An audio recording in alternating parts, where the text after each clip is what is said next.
Nos questions Nos questions. Nos questions. Nos questions sur le coronavirus. Ich bin Anne-Sophie und bin 10 und ich wollte fragen, wie verbreitet sich das Coronavirus genau? Ce virus, ce Covid-19, se transmet essentiellement par la toux, par les gouttelettes de salive, par les postillons.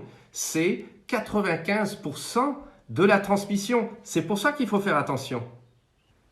La maladie, on ne sait pas toujours quand on l'attrape, parce qu'on ne sait pas qui va la transmettre. Il y a beaucoup de gens, et en particulier des enfants, qui peuvent avoir la maladie, mais qui ne le savent pas, qui n'ont pas de symptômes, qui ne toussent pas, qui n'ont pas de rhume, mais ils peuvent transmettre à d'autres. C'est pour ça qu'elle est dangereuse, cette maladie. Wieso sind so viele Länder von dem Coronavirus betroffen? Parce que les gens voyagent beaucoup et en avion, donc ils peuvent aller aux quatre coins du monde, transporter le virus avec eux et contaminer d'autres personnes. Ich wollte wissen, wenn einer Coronavirus hat und zum Beispiel einen Türgriff anfasst und ein anderer ohne Coronavirus den gleichen Türgriff anfasst, ob er dann auch sofort Coronavirus hat. Si on tousse dans sa main, et après on touche une poignée de porte, on risque de mettre du virus sur la poignée de porte. Et il faut éviter de toucher les poignées de porte. C'est pour ça que moi, par exemple, dans mon cabinet, mais c'est pareil à l'hôpital, on laisse les portes ouvertes pour éviter d'avoir à manipuler les portes. Le virus, si on le met sur une poignée de porte, il va subsister pendant 4 à 6 heures, à peu près. Comment puis-je savoir si j'ai le coronavirus ?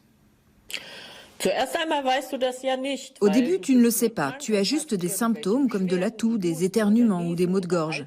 Il n'y a qu'en faisant un test de dépistage du coronavirus, grâce à un prélèvement, que tu peux savoir de façon certaine si tes symptômes sont ceux du virus ou si c'est simplement un rhume ou une grippe classique. On prélève un peu de muqueuse au fond de la bouche à l'aide d'un coton-tige qui est ensuite analysé en laboratoire. C'est ce qui permet de savoir s'il s'agit du coronavirus ou non.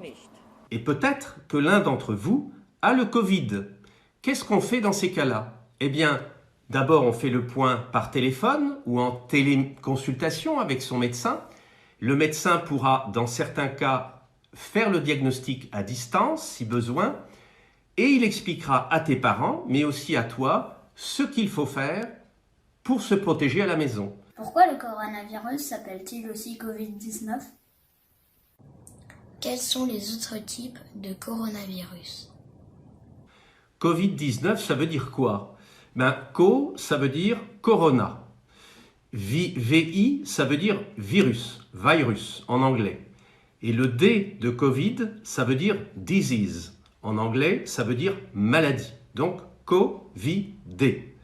Et 19 parce qu'il a commencé en Chine à être identifié en 2019. Il existe d'autres Covid, il y en a d'autres qui ont été identifiés dans le monde, d'autres coronavirus, car il faut savoir que, par exemple, chez les enfants, mais comme chez les adultes, 25% des rhumes sont dus à des coronavirus.